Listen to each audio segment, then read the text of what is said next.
Oh, we got our podcast, thinking you should watch it. If you driving, man, it's good for you to listen. No, we keep it real, no, we spit it raw. Sports dialogue, know it's good if I'm involved. No, we're not the news, we just cool dude with nobody to impress. Just talking our shit, call it pressman coverage. Pressman coverage. Welcome to the opening episode of Pressman Coverage, a podcast that's all about Tennessee Titans and why we slaw. But really we wanted to get together and just talk Titans from more of an analytical view, bring stats into the equation, still give our opinions, but really inform the fan is really what we want to do as a group. A lot of podcasts, there's a lot of really good ones around Nashville, and we just want to add our spin on the podcast Titans world to the atmosphere. So I'll introduce myself. I'm Lem Dozier, Nashville native, huge Titans fan. As you can see from all of the gone but not forgotten jerseys behind me. Will Levis, Kevin Byard. Why did I get an Aziz jersey? R.I.P. R.I.P. And Will Levis, who might be out of here soon. That's right. And, of course, a big hen dog himself. And I'll let my other co-host introduce himself. Yeah, so I'm Cody Moore. Probably been a fan since 99, probably when the inaugural team came in. Been going to games since. Been seeing a lot of fallen soldiers, just like the ones behind us. And we're here to cover it all, for sure. Real excited to bring our spin to the Titans podcast game. Hey, man, and that's the trench guide right there. You know what I'm saying? You got the trench king is Latham, and the trench god is Cody. Man, who was the man behind the magic back there? Talk to him, Big Randy. Man, hey, man, it is a pleasure, man. It's a pleasure to be a part of this with you brothers, man. Bringing this idea to me, man, and all of us being passionate Titans fans. It's dope to kind of chop shop and put our perspective in the world of where we see this team going and what we want, man. I think we all want a championship. You know what I mean? It's mandatory, man. And before I die. Yeah, come on, man. Before I pass, bro. Hey, we need it. We need it, bro. And yeah, man, just a real long-time Titans fan, bro.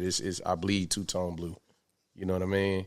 And my brother brought this to me, man, and hey, man, it was a pleasure to just produce it. You know what I'm saying? And be a part. Yeah, I think that's the one thing about us is that we all love this team. Man, yes, I think that's one thing that we really do care about is this team and it being good. But we all have our different thoughts and perspectives of how we can get there. And so we're probably going to make some people mad. We're probably going to have some people on our sides. But we'll be calling idiots in the comments. You're probably going to feel something while you listen to this, for sure. Yes. Well, man, let's go ahead and dive into it then. One of the things I wanted to talk about to start us off is the trenches, Mr. Trench God. And one thing I think we can say last year is our D-line was fine. It felt like our O-line was yeah. I don't even know if I can say it's the worst we've ever had, which is actually crazy. Because before we had Latham, that might have been worse. Bro, it might be the worst we've ever had. That was that. When we had Andre Dillard Oh. tell us that Myles Garrett had him in a blender like that and gave him some pointers of how he Myles beat Garrett, him after he the said game. Myles Garrett Sat him on the side and put his hand on his shoulder. Thanks for the help, Myles. I appreciate it, buddy. You said what when you spend I whiffed and I could have been a little bit stronger. Man, shut up. Yeah, man. Golly, man. Come on, I can keep naming them. MPF. Oh my goodness, We Jalen seen Duncan, him get down and praise the Lord on one knee. Man, he looked up to the heavens while trying to block. Wasn't even blocking a stud. He just golly, man. Yeah, this trench thing has really gone back to us not re-signing Jack Conklin. Man, It's really attached to all that because then it's come to Isaiah Wilson, then Dylan Radins, PT, whatever his name is, MPF. Yeah, and I mean it's been a cycle ever since. man, and it's crazy because it feels like as soon as Conklin left, we had some more injuries to our more sustainable players on the O-line because Lawan and such were getting injured and so forth. And then all of a sudden we move off of everybody, and from that perspective, you put yourself in a weird spot. You know what I mean? Because you've got everybody's getting injured. You start feeling like you have to let go of those players because they're always getting injured. You got players like Ben Jones that are getting old. Then exactly, he retires, and then you look up and you went from having a top 5 line at least 2 or 3 years in a row to a place where you're in no man's land. Yeah, you're just a shell. You really are a shell of yourself.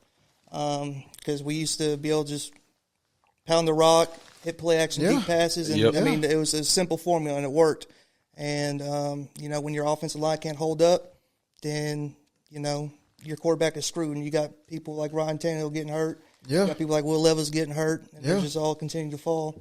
Yeah, and it's interesting you say that. You bring that up when it comes to the trenches and the quarterback because, and maybe it was because I was a little bit younger, but I wasn't so focused on Kerry Collins being my quarterback. Mm-hmm. You know what I mean? And his lack of pure natural football talent, not to disrespect the man, because he wasn't having to do so much because the O-line wasn't getting him killed every game. He could sit back there and make decisions and do what's safe and win, 13, 14 games in a season.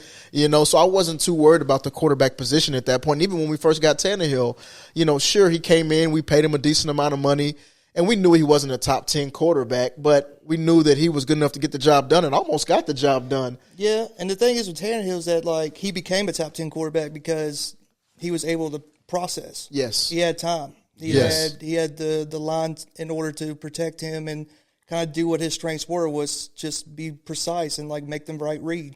And the past 2-3 years that is just completely gone away. Yep. With Taylor Lewan retiring or we letting him go, and we lost Ben Jones and Conklin's leaving, and we had Aaron Brewer in there, and it's just been a whirlwind of just a rotation of just really mediocre players. With all due respect, and I think the addition of J.C. Latham was great.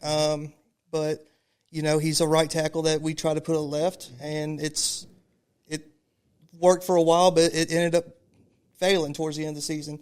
And so I like the addition of, a Dan Moore, even though his numbers don't look great, but it seems like he's pretty sustainable. It's not to me a lot of his sacks and stuff came from, going against Trey Hendrickson, going against Myles Garrett, and maybe, his guard next to him wasn't picking up what he was supposed to and such. Yep. And so, I think straightening that up with Lloyd Cushenberry coming off the Achilles should really help with JC moving back to the right side. And you bring up Dan Moore, and we can go ahead and dive into it a little bit, just talking about what we did in free agency and kind of what that looked like. Dan Moore, just to kind of pull up some of his stats via PFF, he started all 17 games, which I think was a theme of everybody we picked up. I think that if you added up how many games all of our free agents missed over the last 2 or 3 years, it may be 5 total across 6 free agents that we picked up. Yeah, it definitely felt like Borgonzi had a plan that he wanted to get people who didn't miss time. Yeah, exactly. So if you missed time, he wasn't playing any games. But just looking at some of his grades overall, he's right about middle of the pack, which I think is, as bad as it sounds. I know our group saying last year was stop settling 2024, but in 2025 it's we'll take it. 2025 it feels like back to the basics. Back to the basics, seriously. But if you look at his grades, when he played against Atlanta, Denver, Indy, the Giants, Washington, those teams that didn't just have a killer pass rush, his grades are above 75 for the most part. You've got 88, 85, 75, 77, 75, 74. So he's had some pretty solid grades when it comes to pass blocking, and run blocking solid as well. He's not the best run blocker, looking at it. His average is just 61 for the year. But when you do look at the Cleveland's, he had a 40 against Cleveland when he played them in one game. Then you look at another strong pass rush in Cincinnati. He had a 39 when he played against Cincy later in the season. In the midseason matchup against Cincy, he played a little bit better and had a 70 pass block. But it's one of those things where you're going to get a premier edge rusher every time you play. In our division, though, I know people try to hype up Will Anderson, and don't get me wrong, Daniil Hunter, that group, they're going to rush the passer. They're probably one of the top duos that we have in this league. But the Jags, I'm really not too worried about the pressure they're going to bring. The Colts, I don't think they really have a true pass rush. They got a couple young cats, but I think that he'll be able to fare pretty well in our divisional games, which are games that obviously carry much more weight. And but how do you think he'll be able to fit into the fold within our division? Well, the thing is with Dan Moore is that it can't get much worse. It can't get much worse. Like the bar is we very, depths, very man. low for us. I mean, going from Dennis Daly to, Andre Dillon and everything. Man, 100%. So we're just asking for, give the quarterback a chance. Yep. Yeah. Just give him a chance. Whether that's Levis or, the guy that we just signed from the 49ers. Brandon Allen. Brandon Allen, or, a future first-round pick that we got. Just give him a chance. Give me Cam. Because, for the past couple of years, it's been set Hut, and, he's on his back. Yeah. And we're not asking for a lot. Just do your job. Man, and that's, Randall, I'll get your thoughts on this. So, given that we've improved our line, and we'll dive into some other free agents, in here in a moment, but given that we've improved our line, does that change the style quarterback that we bring in? Whether it's sticking with Will Levis, does it change the way he's able to play? Obviously a better O-line is going to make a quarterback better in general, but does it give us more options to the style of quarterback we bring in? Do we need to bring in somebody more, maybe somebody more mobile? Justin Fields would be great for a poor O-line because you can keep them off balance with their pass rush with the read option. But do we have the option to bring in a statue like Kirk Cousins right now, with an improved O-line? I think so. And I say you open up all options with that, because with them starting with the trenches and addressing those and just being able to get comparable left tackle play, it leaves options open to where Bill Callahan can get creative if necessary, if they need to do a chip block and get back on his man, or just to buy that little bit of time if you need that running back there to get a chip in. We needed that. I think it was very important to get a true left tackle there. I like Dan Moore's tape. To me, when I seen it, I saw a lot of you got to think he had Justin Fields, and then he also had Russell Wilson. Russell Wilson is almost like a one read, and he's flanking.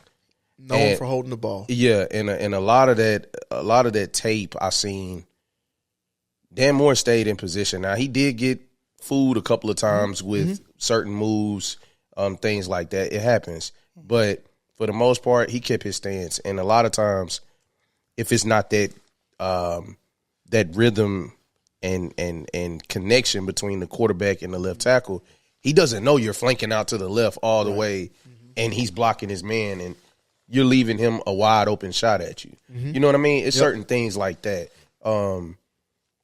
Moving JC back to the right side, I think you will see a tremendous jump in his play this year. Because I know he played, a small amount of left tackle, but I think it also it tips my hat off to JC of saying that he's versatile. He can move around. He can do different things. But right now he's back at his natural position. And so I think you will see a tremendous jump in his play. So just with those small things, you already got Skoronski, stud, Cushenberry when he comes back. He's going to be able to command this whole offensive line. It's going, and he got a couple of veterans in there, and we'll get into it. But tremendous jump up, and I think it explores all options now with who you want to take at quarterback. Yeah, and that makes sense. And I agree. It gives us the opportunity to not have to pick up, because truth be told, if you're asking me, I would rather have a cerebral quarterback back there who's known for picking the defense apart versus having somebody who's known for using their legs, primarily. So, I would love to have – I like that we have the option. And speaking of options, and you mentioned it a little bit, sticking with the trenches, JC moving to right with the addition of Dan Moore, to me is, a double addition, essentially. And I pulled some stats just looking at Joe Alt's performance at left tackle in the college versus him at right tackle in the NFL. And some of his tape and his film shows that initially in the season he was all right. He did pretty well earlier. He played a solid amount of snaps. He started all games, of course. But really that mid-season mark for him is when he hit his stride. So in week 12 through the end of the season, He had an 84.1 PFF grade overall in terms of how his transition was going from left to right. And hoping that JC will do that, except at a little quicker pace, because obviously he's not going to be a rookie coming into the NFL making that transition, especially since that's his natural position. Joe Alt started at left and moved over to right. So I think that that's going to really allow JC to be a lot more comfortable. Yep. Especially with the guy who we'll talk about here shortly, but having Kevin Zeitler come in that you can have next to you now where, hey, if I get beat on the inside, I got a vet that may be able to see that out of the corner of his eye. Yes. Boom, he gets a punch in. Now I'm back in position. Yeah. I think that's going to be excellent. Yeah, I think Zeitler may be the biggest probably free agent addition that we had because, I mean, he's 35 years old. He's a vet. Comes from a great offensive line with the Lions. And I think that this team, especially last year, was void of leadership. Yep. Yeah. I think they were void of leadership. It seemed like whenever things, went bad, they spiraled, and there was like nobody around there that kind of like got the group together and brought them all. And so I think that Zeitler could be a guy to do that, especially on the offensive line. Yeah. I think that's going to be great for J.C. Latham, and I think it's going to be great in case Lloyd Cushenberry's still not there, and we got to play somebody else at center as well. Corey Levin coming in or something. Maybe may have to draft somebody. We don't know for sure, but I think him being there next to JC is going to do nothing but positives. Yeah, and I agree. And if you look at his PFF grades, dude's I'm like, goodness gracious, man. Run blocking 87.2 for the season, pass blocking 71.8, and to put that into perspective, that's in like the top 10 of the league. Especially run blocking, but overall being at 86.8. I mean, even outside of the PFF numbers, he plays. Yeah. Again, just sticking to the theme, started every single game he's possible been able to start. Hasn't missed a game in the last 2 seasons. So getting Big Kev, born in 1990, my dog, 35 years old, but having him 6'4", 340, a solid athlete too. He ran a 5'3", which I know is like oh, that's super slow, but he's 340, man, and he may not be known for being an athlete, but I really, really like that. Gave up 5 sacks on the season in total. Well, that's in terms of PFF sacks. So that attributes, they do their sacks a little bit different than the traditional sacks. I know most people you're going to see 2 sacks, which is really what I'll go with, is him allowing 2 sacks. Only 4 quarterback hits on the season and 9 quarterback hurries. He is going to be, I think, the anchor, And I also think if Lloyd, and when Lloyd comes back, I should say, it's going to allow Lloyd to come back at a little slower pace, especially when it comes to protections and whatever that may be. It could be like, hey, Lloyd, just focus on what you've got to do. I'll cover the protections for the first few weeks until you come back. I think that's going to be great. Yeah, I think he's going to be like a safety blanket for the offensive line in more ways than one, helping like with Lloyd and helping with JC, and again with that leadership stuff, man. I think that's very important. Yeah. JC reminds me in terms of leadership style, the same as Jeff Simmons, to where if things are going great, people are going to rally behind you. You know what I mean? Like you are the warrior. We're going to get it done. You can still be saying positive things when things go negative, but just your natural, and I think this is more like a psychology thing, your natural tone of voice, if you're going through something, you don't want to hear DMX in your ear, it's going to be all right. You know what I mean? Like even with that side of the house. But I think that having Zeitler will also teach him how to lead. Yeah, I think I can see Zeitler and Simmons having a couple of throwing some fists in training camp. Yeah, 100%. It's gonna get wild. Yeah, man. So I'm excited for what our O-line can be, though. Yeah. I don't think that it's going to be a top 5 O-line. That's not what I'm projecting, but I think we can be in the top half of the league. Yeah, for sure. Well, we won't be the worst, and I think that's all we can ask for right now. We just we were the worst. Like, it was times where, like, the quarterback didn't even have a second. Yes. Before it was pressure in his face and somebody there to disrupt the rhythm. You know what I mean? Now, I would say that I'm excited to see how they build through the draft because you bought yourself some time in free agency with these outstanding veteran picks. I'm just curious to see the depth pieces that they acquire to fall up under these guys and how that flourishes. Because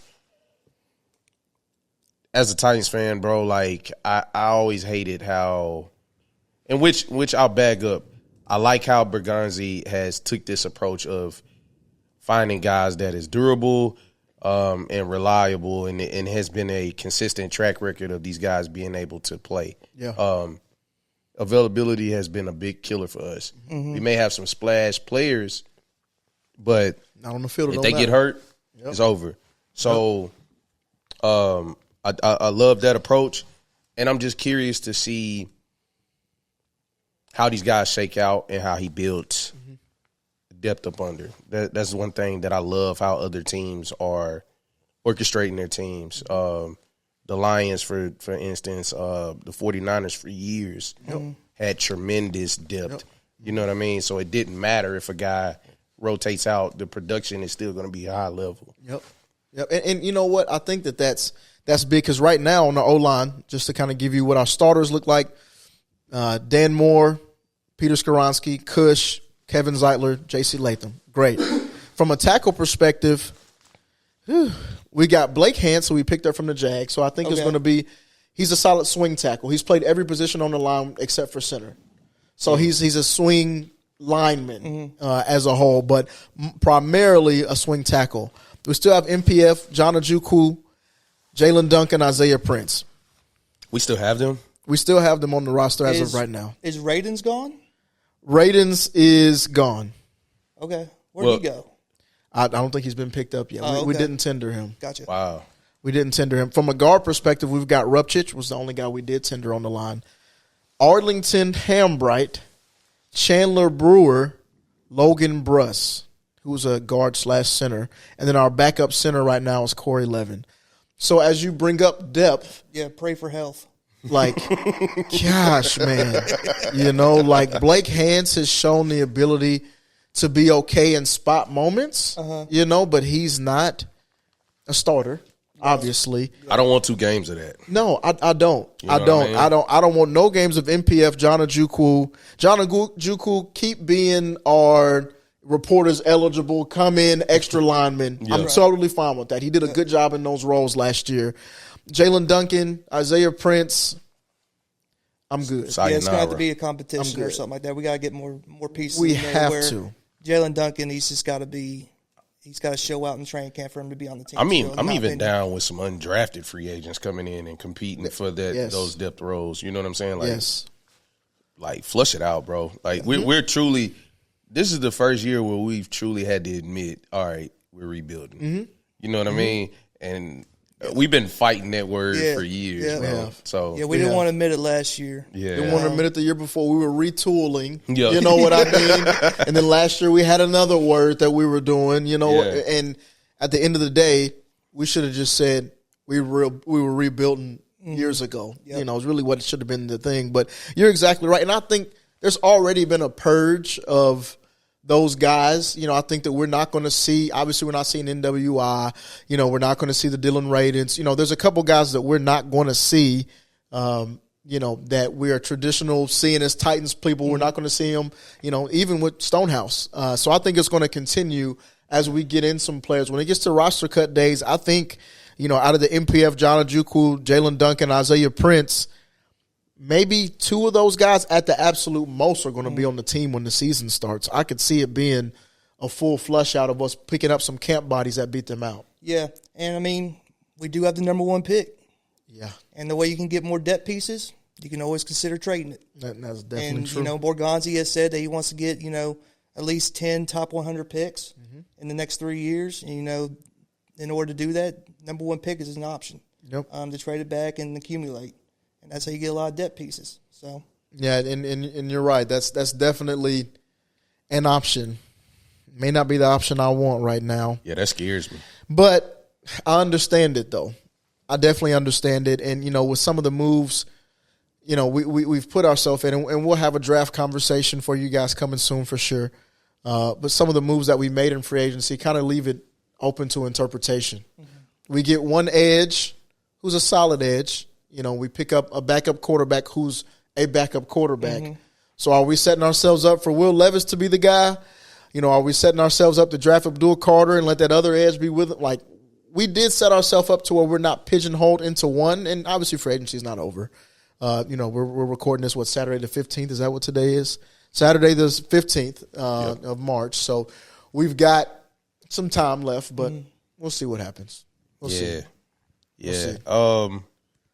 For me, I want to see, and obviously it's on the floor. I mean, I came in this year being a real big, heavy Shador guy. You know what I mean? Hold the rollies up. Or the APs. You know what I mean? But he's cooked. He's not getting drafted number one. Yeah. I hope it hurts your heart. Yeah, unfortunately, it hurts, man. It hurts. I think they had a real good smear campaign. It worked. Man, you know what I mean? That's crazy. But yeah, man, I'm real happy if we take Cam Ward. I'm not gonna lie. I like this guy. I think he can be the change for this city. I think the way he prepares, the way he's poised, you know what I'm saying? And maybe I'm getting too far in the weeds, you know what I'm saying? We can. No, go ahead. I just like how he carries himself as a quarterback. And I think even within like his young leadership, he can turn his team around culture-wise, you know what I mean? And it'd be the new regime. Yeah. You know what I mean? Yeah, I mean, he definitely does not lack confidence. Which, I want that out of my quarterback, We don't need, Will Levis out there getting all big bug-eyed and whatnot when he gets asked a tough question from the Cobra. Bro, we had so many memes this year. I've never that bowling on the meme, bench man. where he had his, he's like, my shoulder, like that, bro. Dog, man, like he a meme magnet. Yeah, confidence is definitely something. And the thing about Will is like, you can tell he loves the game. He's passionate about the game.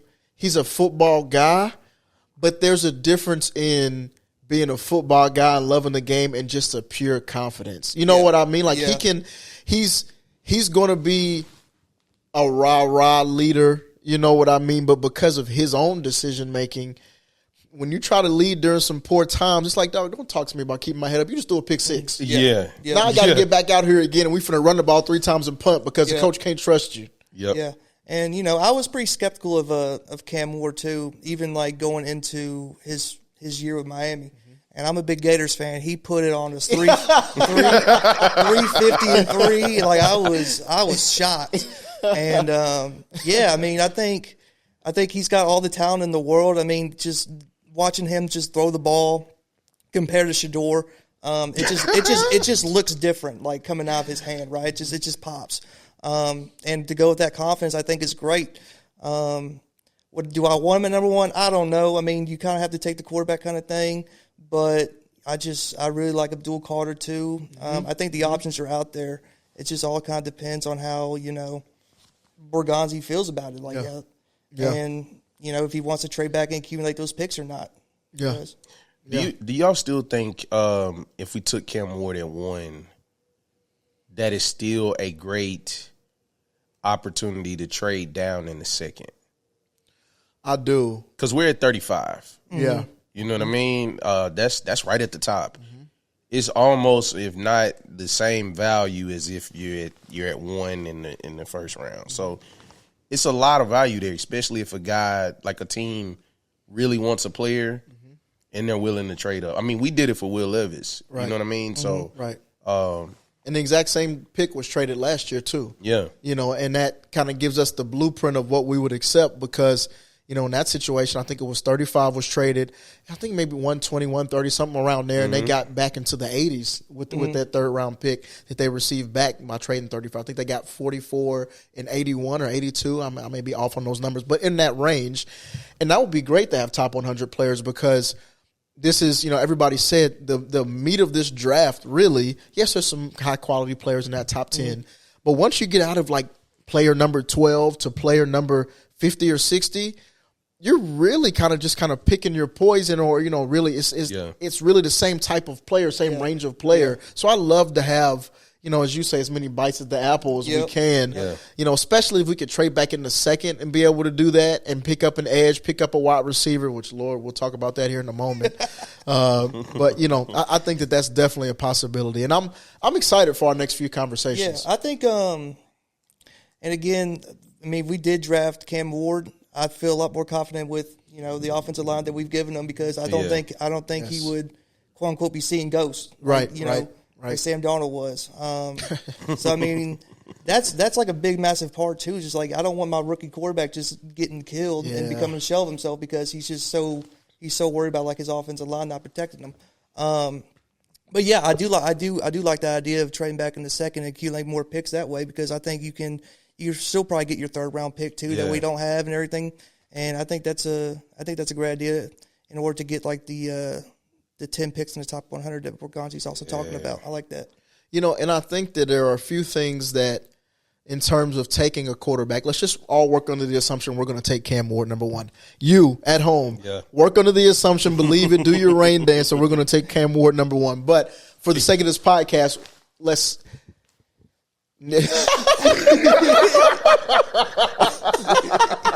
Yeah. You know what I mean? Go ahead and get it ready.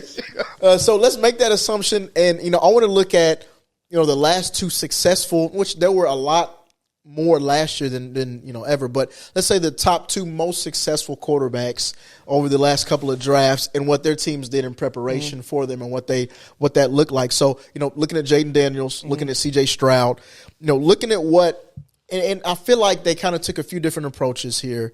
Looking at what, just to dig into what CJ Stroud did, or the Texans did for CJ Stroud, they bring in a guy like Dalton Schultz, help give him a reliable target. They go get a running back like Joe Mixon who can catch out of the backfield, who can run.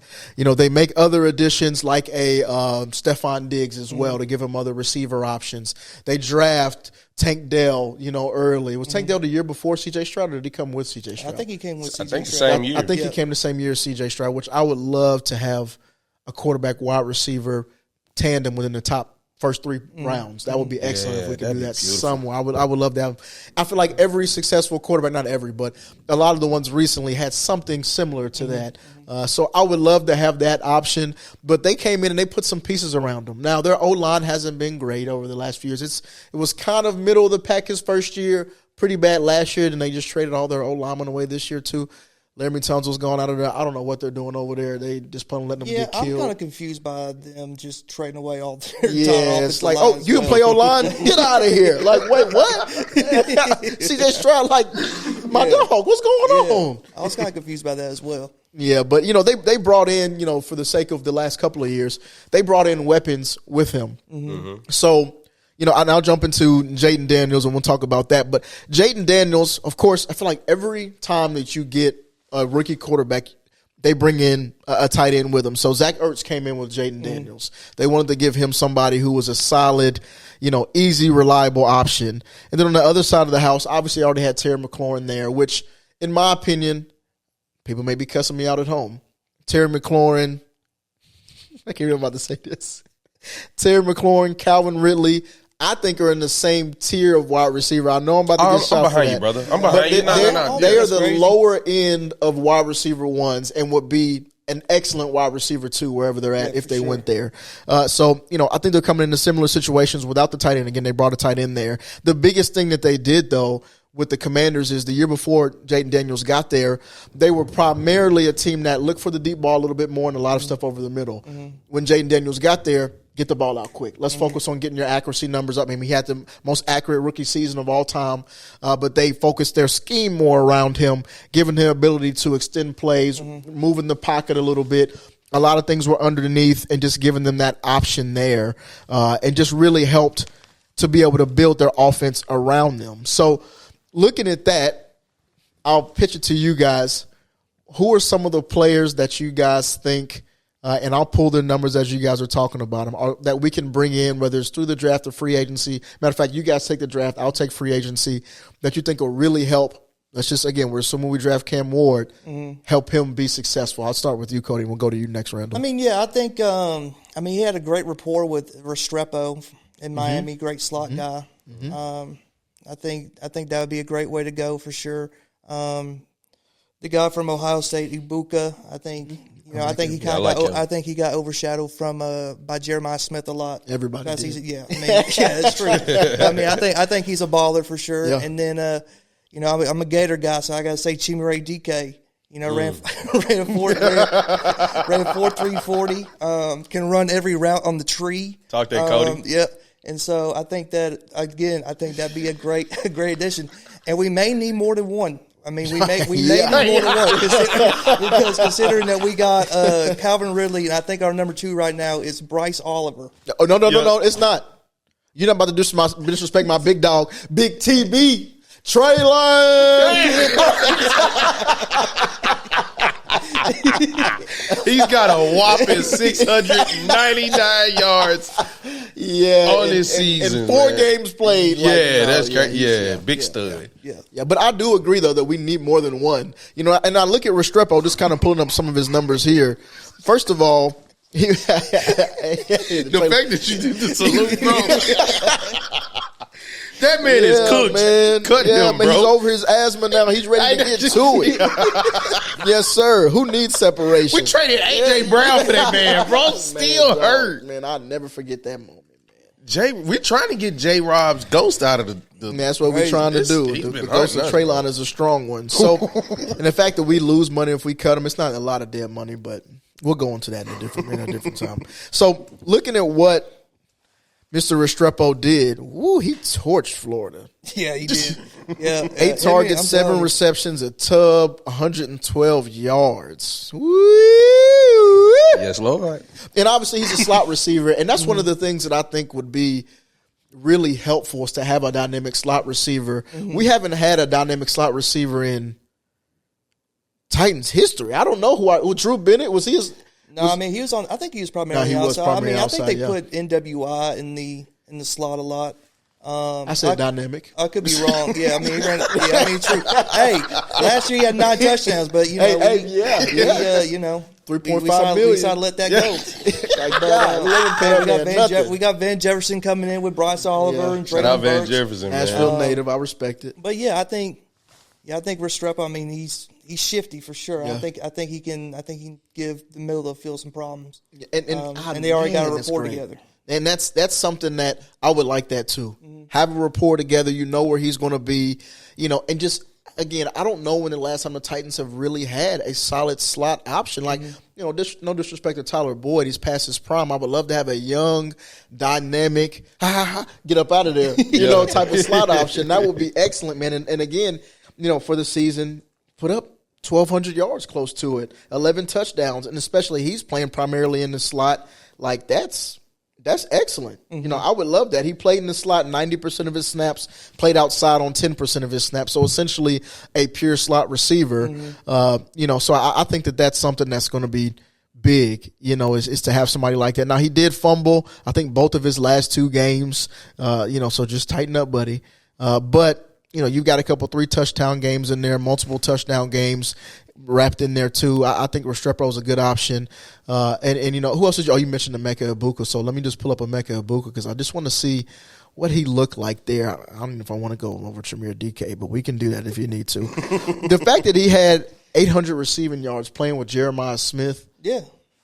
And Will Howard was solid, don't get me wrong, but, not necessarily known for a pure air it out quarterback, doing that. He caught so many more of his target. He caught 73% of his targets that came his way, and obviously that doesn't include when the quarterback's just off target, but you've got games of, just to go through his first 5 games, for instance, 51 yards, 98, 117, 96, 71, 93, and that 93 was 10 targets, 10 receptions, 93 yards and a touchdown. He scored in, over 50% of his games, and he's a guy who can give you a little bit more versatility. He is 80% in the slot, 20% on the outside, but being 6'1", 205, you have the ability to play on the outside a little bit. For sure. But that will be excellent, man. I would love that. Hopefully, and this is probably more of a wish than anything, does he make it to 35 in the second round?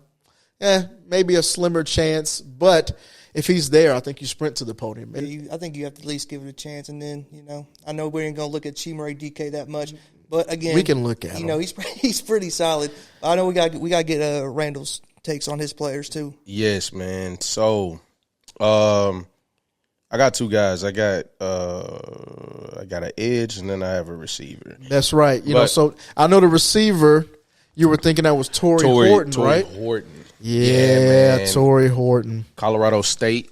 Man, dude is a stud. Now, where I think we'll get lucky at is he got injured. He did. He didn't play after week 7. Yeah, and that will plummet his stock.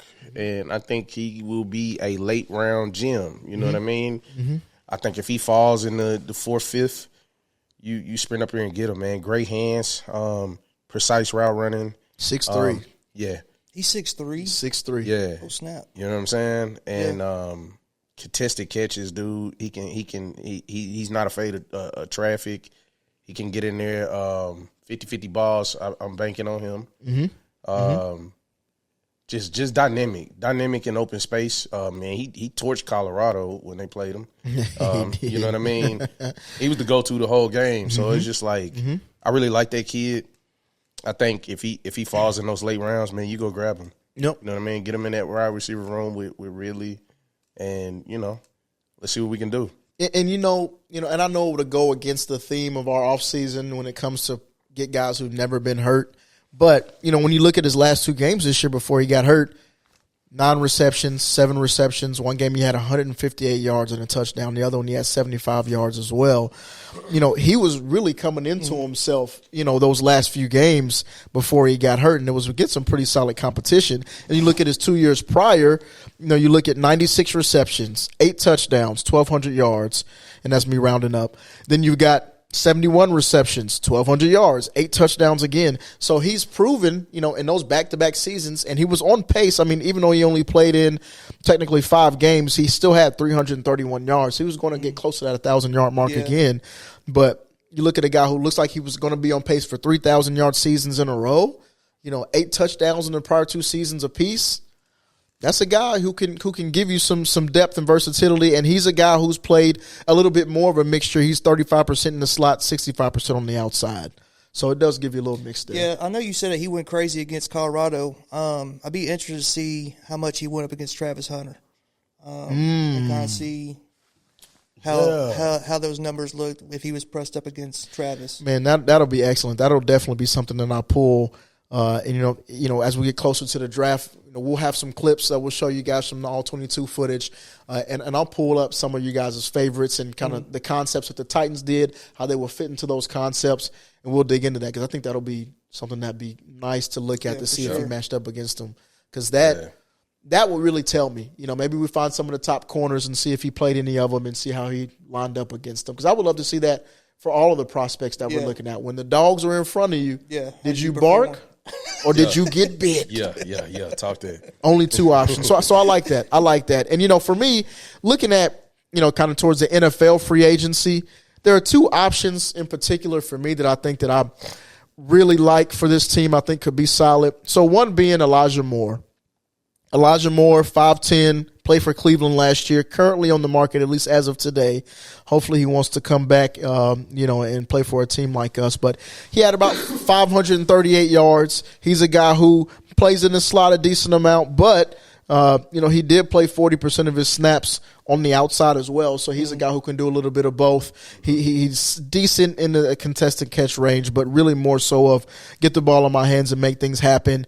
Once Amari Cooper went out, you kind of saw him have the ability more to play on the outside and to create some separation there, playing alongside Jerry Jeudy out there. And that's with, mediocre quarterback play is what we'll say. He hasn't really had nobody. I really liked Elijah Moore when he was coming out of Ole Miss. Mm-hmm.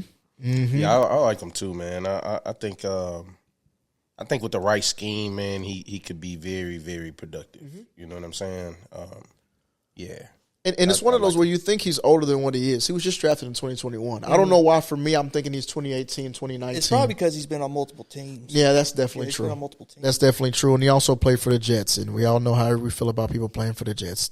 Their stock plummets. So looking at somebody who's on the other end of the spectrum in terms of age-wise, Tyler Lockett was somebody I was thinking about as well.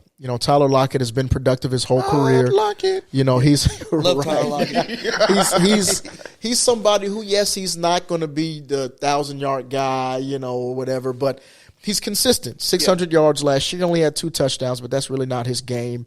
He's got multiple games where he's got 4, 5, 6 receptions. He's got, obviously, he's 92% in the slot. Excuse me. Yeah, no. Actually, I lied. He played 29% of his snaps in the slot. 70% of his snaps were on the outside last year. Okay. Which is actually probably, and I have to look at his career stats, but maybe the reverse of what his career looked like. I saw him as a primary slot guy, but with the introduction of Jackson Smith and Jigba over there at Seattle, he was forced to play a different role. So I think in the slot he may be even better. And I love a guy with that sort of versatility. Now he's similar, and I don't know if it's because, and I'm going to lie real quick on the podcast because I'm not standing up, because he's 5'10" like myself. Well, I've got 2 guys who are 5'10", but for me, guys who provide some versatility, guys who've done it in the league for at least a few years, 4, 5, 600 reception or receiving yards guys. I think that's what we need to be able to put around a quarterback to help them be successful, something like that. Yeah, I think out of those 2 options, I definitely like Tyler Lockett more. Again, I think this all goes back to leadership. Yeah. I think that's another piece that you need to have in your wide receiver room that can be a voice and everything for that group. Because I think what is great. I don't know if he has like that leadership quality about him, to be honest. I think Tyler Lockett does, and I remember him constantly being a deep threat and just constantly catching bombs. And that would probably be great for Cam Ward as well because he's got that arm. Yeah. Go along with Restrepo and everything, or Chimere DK or Ibuka. Stop that. It's going to be the DK podcast. But yeah, I think I like Tyler Lockett. I think the leadership quality about that is probably the main reason, but I think he can also still perform. Yeah. And that it's interesting. There's a lot of different routes that we can go. No pun intended. Oh my goodness. There's a lot of different routes that we can go, with the draft, with Cam. That'll be our next episode, unless there's just some crazy breaking news. But we'll go into kind of digging into what our draft should look like. Maybe we'll do a press man coverage house draft and kind of pick some guys together who's available and talk through them, look at their film. But there's a lot of different routes we can go. And with a young quarterback, again, working under that assumption, I would love to have any of those guys that we just named. I think and they're going to be, most of them will be true options. We'll know within the next week or so. I think, the NFL guys where they're going to go. Obviously, we'll wait until the draft and see what happens there. But, I do agree. I'm of the mindset that we need 2. Another vet wide receiver, please. I know we picked up Van Jefferson. I'll leave it at that. We picked him up, and I know that, and that's all I know. And he is fast, so he at least gives us a different option there. I think he's a veteran version of the peak of Jaquan Jackson as a wide receiver, essentially, is what he is. So maybe they'll just have Jaquan focus on returning if they give him that opportunity again. But, we definitely need to, whether it's 2 in the draft, hopefully – 5th round or below, 4th, 5th, 3rd, if we get one, considering how many picks we have in those 4th and 5th round and 6th now. Yep. I would love that, or vet +1, whatever it is, we've got to do that. We've got to address that. And I'll ask you guys one more piece about this, and then we'll kind of wrap it up. But do we need another tight end? What's your opinion about our current tight end room? Do you believe in Chig? Do you believe in what we've got in-house right now? No. Do I believe in Chig? I like Chig is fine. I don't think he's what we need. I think I like Josh Wiley more than I like Chig. Yeah, I can see that. I think he's more versatile as far as like being able to block and do everything else. It's huge. And to me, I think he made some big plays last year. And Chig was somebody that is always like, you feel like he would do something, and then it would, next game or next game after that, nothing would happen. Yep. And he was very inconsistent for me. So, yeah, I think you kind of bring it up with Jay and Daniels and getting Zach Ertz, something like that. I think another, like a veteran-type tight end would be great for sure. Yeah. I think if we took, we're speaking in the sense of if we took Cam Ward, I think you would see a tremendous jump in Chig's play this year. with comparable online play. I think Cali would be able to be a little more versatile with how he used Chig. And I think he would draw stuff up to get him in space and utilize his talents more so than trying to sit back to help with Will Levis and get a chip in or something like that. Like, I'm excited to see Cam throw a vertical, you know what I'm saying, to Chig, and he just go get it. You know what I'm saying? Like, I think we'll see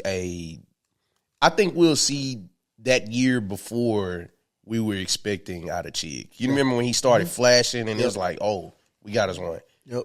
I think we can see that upside again with, great quarterback play. Yeah, I think I just think a vet that's not named Nick Vanette would be. Hey, don't disrespect Big Nick, man.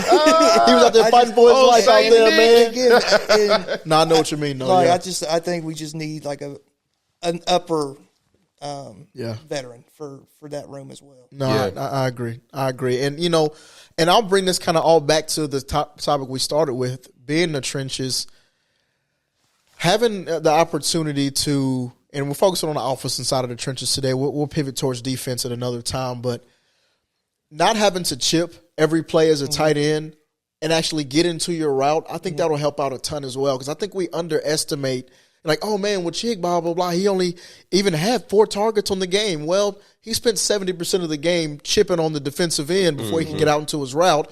If it takes a quarterback 3 seconds to get the ball out of his hands and he spent 2 of it blocking, yes, all he's got to do is turn, chip, turn around, catch the ball, and try to get as far as he can. Yeah. Not having to chip, you can release and actually use your athleticism against the linebacker. Yes. I think that'll really provide some openings. I don't think we've been able to fully utilize Chig that much either, because we've been having to, compensate for a bad offensive line play. That does make sense for sure. I got a hot take too. I think this is the year you will see a jump in Brian Callahan's play calling. Okay. I know he got a lot of flack, but he tried to figure this out in real time with Will Levis. He ran read options with Will Levis. I'm not saying that's his fault, but that's how simple he felt like he needed to make the game for him. Yeah. And so it's like trial and error in him. For me, I could see through the outer layers of what was happening. I could see him literally trying to make this work for this guy. Yeah.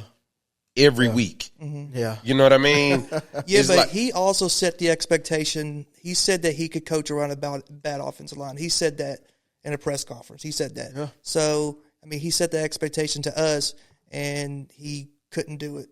And I think he may have even didn't realize how bad the offensive line was. Yeah. Or how bad Will Levis was in anything. Yeah. Because I think that in his head he's thinking, okay, yes, in the preseason I can coach around a bad offensive line. There's ways around that. And that's what he's thinking. But in the back of his mind he's thinking, because Will Levis is going to be solid. Yep. I don't think he was thinking, I can coach around a bad offensive line with a bad quarterback. I don't think any coach could do that.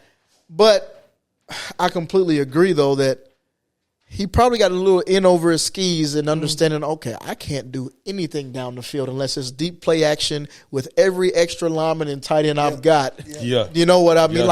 I would love to see a world again where we're able to take deep shots with more than 2 wide receivers on the field. Yep. You know what I mean? Yep. When it's not like 2nd and 1, everybody knows it, you've got 2 tight ends in, watch for the deep shot. Yeah. Give us a chance to do that on any down, because we trust our line to be able to hold up. Yep. Because the D-lines, obviously, they're not going to be in heavy rush. Their ears aren't pinned back on 2nd and 1. Yeah. You know what I mean? Give us that opportunity. So I completely agree that it may open up Brian Callahan. I would like to see Brian Callahan get into his bag a little bit. The O-line can hold up. We seen flashes of it, the creativity. You know what I'm saying? And, it was more bad than good, but it was certain plays where it was like, oh, okay, Callie, I see you getting in the rhythm. This is when Will Levis wouldn't freak the hell out. Yeah. You know what I'm saying? No, for real. We start our first half driving down the field. Yeah, and freak the hell out is the most mild way I can put it. You asked me during some games, he was freaking the something out.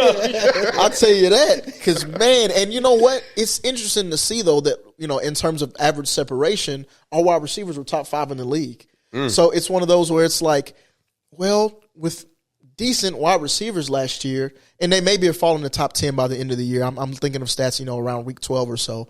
But our separation was pretty high across the board in terms of our average wide receiver separation, in the routes that they were running. So it makes me believe that guys may have been open, and always flashes in my head this play. And I think it was in regulation, or maybe we were going for 2. I know we were down there, maybe at the 2 or inside of it if we weren't going for 2.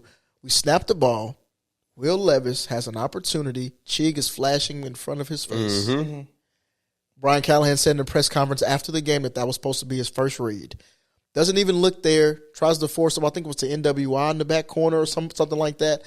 And just totally misses the wide open guy. Yep. And those are the situations I think that make me say, maybe it's not all Callahan. Mm-hmm. You know what I mean? Maybe Callahan can actually do this. And we're going to find out this year. And I think, and this will kind of lead into our next pod, but I think that's the reason why more than anything I want to draft a quarterback. Not because rookies come in and they play really well, but because I want to eliminate Will Levis as the detractor.